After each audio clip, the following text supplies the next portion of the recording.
Andrianti dengan NIM 2410201059 sebagai host di podcast ini. Saya Feri Andrianti dengan NIM 2410201033 selaku narasumber pertama. Dan saya Rizka Elfreda dengan NIM 2410201066 dengan narasumber kedua.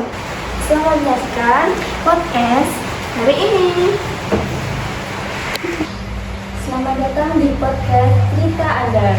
Hari ini kita akan membahas topik yang sangat dekat dengan kehidupan mahasiswa baru ini, yaitu kualitas tidur. Kita semua tahu, peralihan dari SMA ke mahasiswa penuh tantangan, apalagi terutama dengan jadwal kuliah yang padat. Siapa sih yang gak pernah ngalamin begadang karena tugas atau ujian? Seperti yang kita tahu, tidur yang cukup dan kualitas sangat berpengaruh terhadap performa kita di perkuliahan, baik itu dalam konsentrasi, daya ingat, maupun kesehatan fisik dan mental. Nah, untuk membahas lebih dalam, kita kedatangan dua narasumber spesial nih yang lagi merasakan langsung suka dukanya jadi maba nih. Selamat datang Kak Feri dan Kak Friska. Halo semuanya, perkenalkan nama aku Feri Andrianti selaku narasumber satu. Terima kasih atas kesempatannya. Saya senang berbagi cerita dengan kalian semua.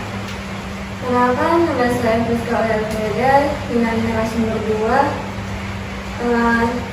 Senang bisa berbagi cerita di podcast kali ini. Sebelum kita membahas soal kualitas tidur, boleh kenalan dulu nggak nih? Ceritain dong apa yang bikin kalian memutuskan untuk mengambil jurusan sekarang. Untuk aku ya, alasan aku masuk ke perawatan itu jujur karena sejak kecil saya itu selalu tertarik dengan dunia kesehatan.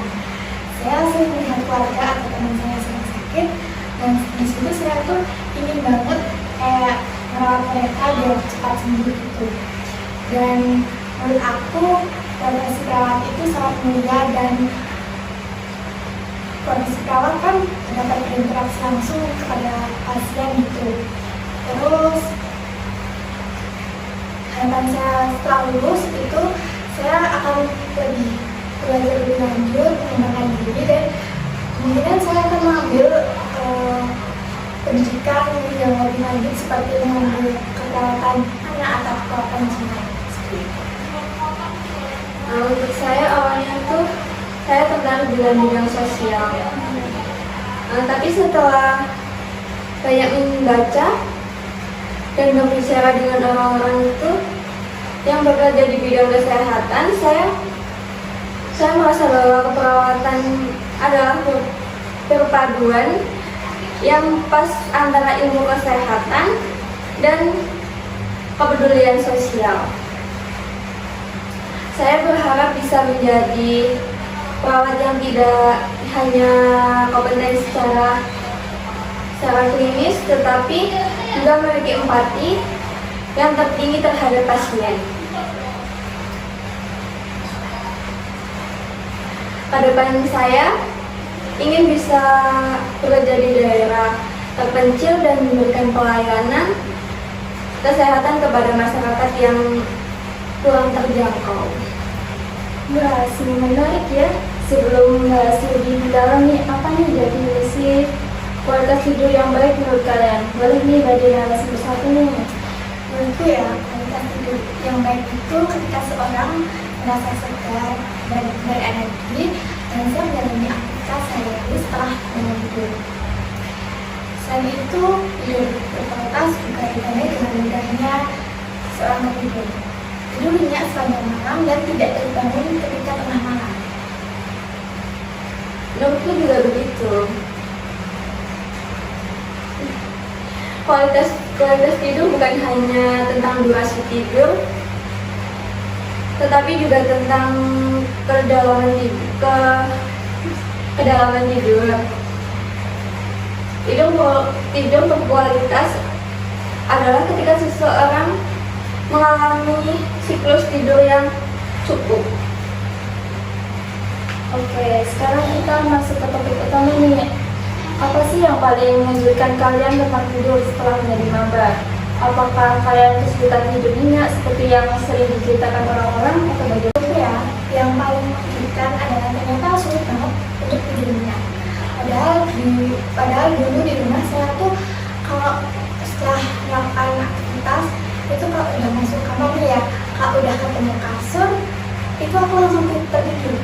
Tapi kalau sekarang kan di kos ya, itu kalau setelah pulang kuliah atau beraktivitas, kalau ketemu kasur tuh aku tuh masih mikirin kayak masih ada tugas, masih ada kayak besok ulangan nih, harus belajar gitu. Jadi kayak nggak bisa langsung tidur, malah bisa bikin aku kadang balik semua.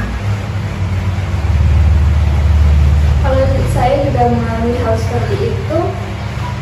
Belum lagi jadwal kuliah yang mulai pagi banget bikin kita bangun lebih awal. Pas malamnya susah tidur kan.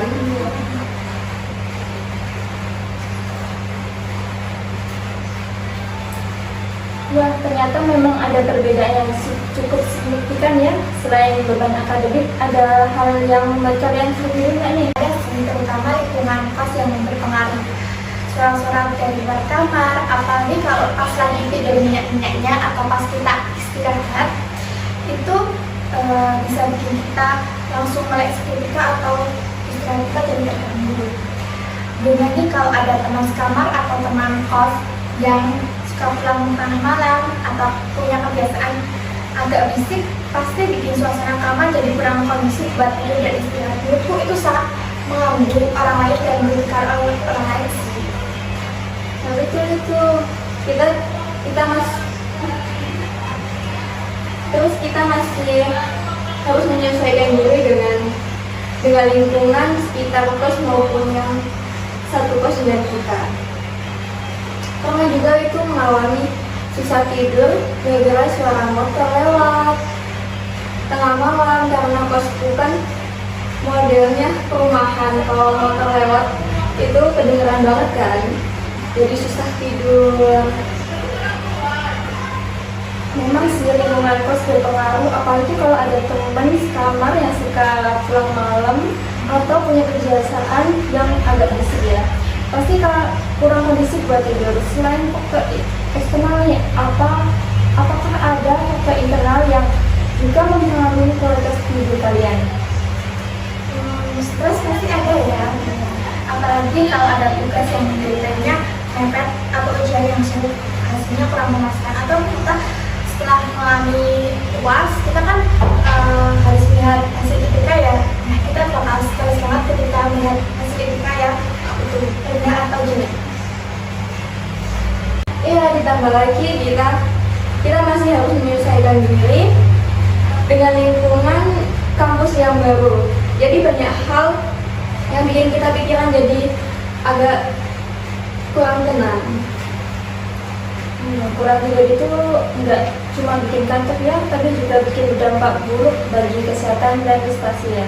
Apa saja nih dampak yang kalian rasakan setelah kurangan tidur nih? Kalau saya pribadi langsung kerasa banget kalau kurang tidur. Badan jadi lemas, terus sering sakit kepala, bahkan konsentrasi belajar juga jadi kurang. Pernah tuh gara-gara kurang tidur saya sampai salah mengambil tugas apa yang harus dikerjakan. Saya setuju banget. Kurang tidur juga bikin imun kita jadi lemah.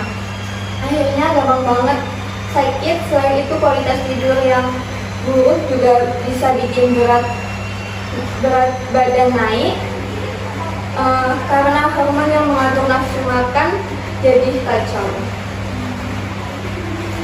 Selain fisik, kurang tidur juga bikin mood saya jadi gak enak. Seperti kadang tuh saya suka bad mood, kadang suka good mood, yang jadi bikin saya tuh kayak lebih sensitif gitu terhadap orang lain. Terus saya juga sering gampang marah. Terus buat ngambil keputusan juga lebih susah karena otak jadi kurang fokus. Ya, saya juga merasakan hal seperti itu. Kurang tidur bikin saya jadi lebih sulit berkonsentrasi dan daya ingat saya jadi menurun. Bahkan saya pernah mengalami kesulitan untuk tidur nyenyak beberapa hari setelahnya karena pikiran jadi turut. Banyak banget ya itu dampak-dampaknya. Mungkin nih, bagaimana cara kalian untuk mengatasi masalah tidur ini? Kalau saya biasanya coba untuk mengatur jadwal tidur yang teratur dan membuat suasana kamar senyaman mungkin. Terus sebelum tidur saya usahakan untuk tidak terlalu banyak menggunakan gadget atau kayak mengurangi kita untuk kayak scroll kita atau bermain media sosial. Kalau dari saya pribadi, saya sering ngobrol sama teman sekamar kalau lagi merasa kesulitan tidur. Kadang curhat aja juga udah bikin pikiran lebih tenang. Jadi kalian berdua punya cara yang cukup efektif ya untuk mengatasi masalah tidur di kos. Untuk Mbak Ferry nih, kamu kan menyebutkan tentang mengatur jadwal tidur dan menciptakan suasana kamar yang nyaman. Bisa kamu jelaskan ini yang lebih detail lagi bagaimana caranya nih? Ya, jadi saya usahain banget untuk tidur dan bangun jam yang sama setiap harinya.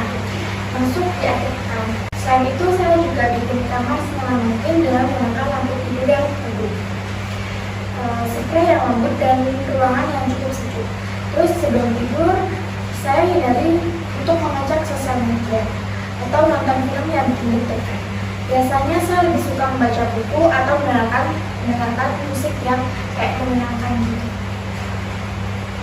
Wah, itu cara yang cukup bagus ya.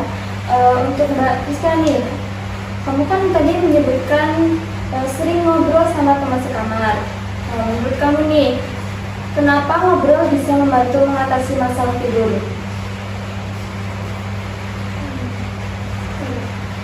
Menurut saya, ngobrol itu kayak terapi gratis gitu ya. Kita bisa curhat tentang apa saja yang lagi kita pikirin. Jadi pikiran jadi lebih lega, lebih tenang. Terus kita kalau ngobrol sama teman sekamar itu, kita juga bisa saling ngasih saran atau dukungan. Kadang cuma dengan berbagi cerita aja, kita udah bisa tidur lebih nyenyak. Nah, saran yang bagus sekali ya. Untuk pendengar di rumah ada nggak nih tips apa lagi yang bisa kalian berikan? Tips dari aku itu jangan lupa untuk makan makanan yang bergizi dan berolahraga secara teratur. Itu bisa membantu kita untuk tidur nyenyak. Terus menurut aku, jangan ragu untuk meminta bantuan kalau lagi merasa kewalahan. Bisa minta bantuan ke teman, dosen, dan konselor. Semoga kita dari kami, terutama Mbak Ferry dan Mbak Rizka, bisa menginspirasi kalian semua ya. Jangan lupa untuk selalu menjaga kesehatan, terutama pola tidur kalian. Sampai jumpa di episode selanjutnya. Bye.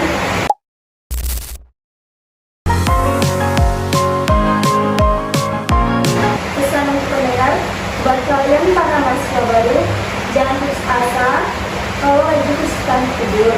Banyak hal yang bisa kalian coba untuk meningkatkan kualitas tidur. Yang penting adalah konsisten dan jangan ragu untuk mencari bantuan jika diperlukan. Kesimpulan dari podcast ini adalah kualitas tidur yang baik sangat penting bagi mahasiswa, terutama mereka yang sedang beradaptasi dengan kehidupan perkuliahan.